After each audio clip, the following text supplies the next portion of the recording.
Hi there, welcome to another video from Hegarty Maths. It's Mr. Hegarty here. In this video we're talking about algebraic direct proportion. So let's start with direct proportion again. Now, what was direct proportion? Well, two quantities are directly proportional to each other if you increase one at the same rate you increase another, or if you decrease one, you decrease the other at the same rate. And one example we always gave was, let's say, the number of kilometers. If you're measuring length, kilometers and miles are proportionate to each other. Okay, that's a constant rate of conversion. Now, I want to show you direct proportion in a slightly different way, and I want to show it to you by starting off with our double number line.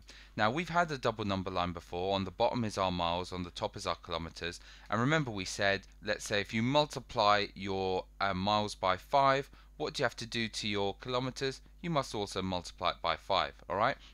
And that's when the quantities of kilometers and miles were in proportion to each other, okay? So, let me just show you what I want to go through in this particular video. Imagine I took the miles part of the double number line, and what if I moved it? Imagine I put it down here.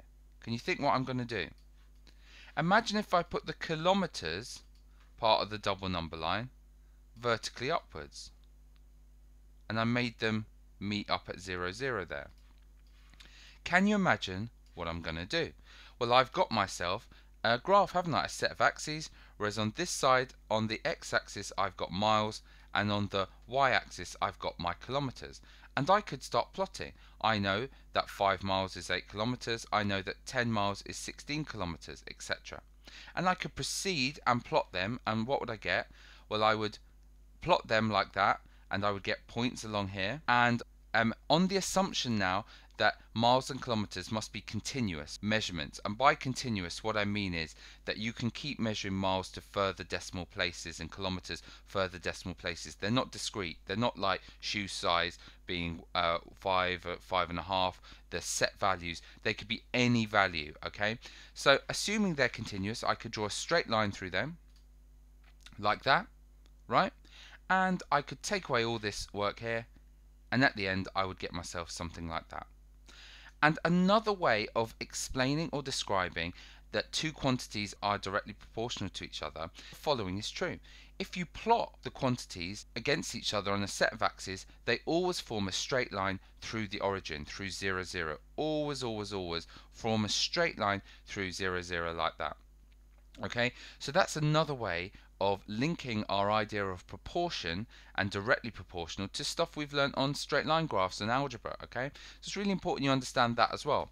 So in this particular case, if you said that y represented your kilometers and x represented your miles, you can say that this is a straight line through the origin. It has the form y equals mx. Remember, there's no plus c as such, because in this case here, c, the intercept is 0, so you can just rub it out.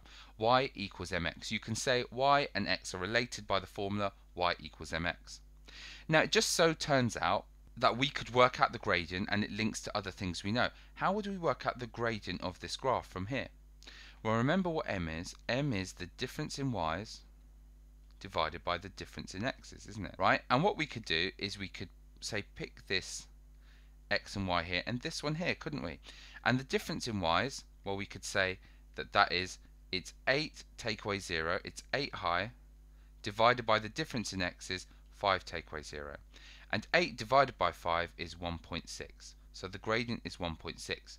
Now, where have you seen the number 1.6 before when we've been talking about miles and kilometers? Well, remember, 1.6 was the unit rate. It told you 1 mile was worth 1.6 kilometers. I'm just going to link that back to what we've done previously. We know that 1 mile equals 1.6 kilometers. And that kind of makes sense with gradient. As we go across 1, we go up 1.6. That's what gradient was all about. So the gradient in this case is something really special. It's actually the unit conversion rate. It tells us what 1 mile is worth, how many kilometers. And that's really handy and links back to what we've been talking about in previous videos on proportion. Now, one other thing to just mention before I go on. Y equals mx. When we're dealing with these problems, we tend not to call this constant. Remember, m is the same no matter where you are on the graph. When you've got a straight line, the gradient here is the same as the gradient here, is the same as the gradient anywhere on the particular graph. So that m is a constant, remember that. And it tends to be the case that in these questions we don't actually call it m, we give it a different name, we call it k. So when y and x are proportional, we tend to state that y is equal to k times x. Now it's just a bit annoying. K is acting as your gradient. K is the gradient. It's just you will see it in textbooks like that. K just represents m. I'm not sure why they don't call it m, but that's what you'll see. So let's summarize this all up. If you know y is directly proportional to x, then you know that if you plot y and x against each other, there will be a straight line through the origin. So you can know that they're of the form y equals k times x. Now remember k is just the symbol is a constant. It stands for m. It's really the gradient, but you will see it k in a lot of textbooks and exams. So when you see that, you know y equals kx. Another little bit I need to explain to you. You will often see this here, this y fish sign. It's like x. Now that means y is directly proportional to x. It's mathematicians' shorthand for saying the above sentence there. And if you know y is directly proportional to x, y equals kx. I.e., if you plot y against x, it forms a straight line through 0, 0. And as I've said before, k is the gradient of this graph, and you call it, it's known as the constant of proportionality. And I did explain to you on the previous slide, it's actually the unit rate of conversion. It tells you as you go across one on the x-axis, how much you go up on the y-axis. Alright? And that is a different way of thinking about direct proportion. Now we can move on and do some questions. Pause the video and have a go here. Right, here, we're told that for each of the following statements, write a formula collecting the two variables using the letter k as your constant of proportionality, i.e. don't use m or whatever. Y is proportional to x. We know that means that if you plot y and x, they're a straight line through the origin, y equals kx. We can just state that, therefore, is our formula, and we're done. Now, what does this mean again? That fish symbol just means is directly proportional to. X is directly proportional to y. We can state x is equal to k multiplied by y. Simple as that. C is proportional to d. We can just say that c is equal to k multiplied by d. And the last one, f is proportional to a. F is therefore equal to k multiplied by a. It's really as simple as that. Alright? Next one.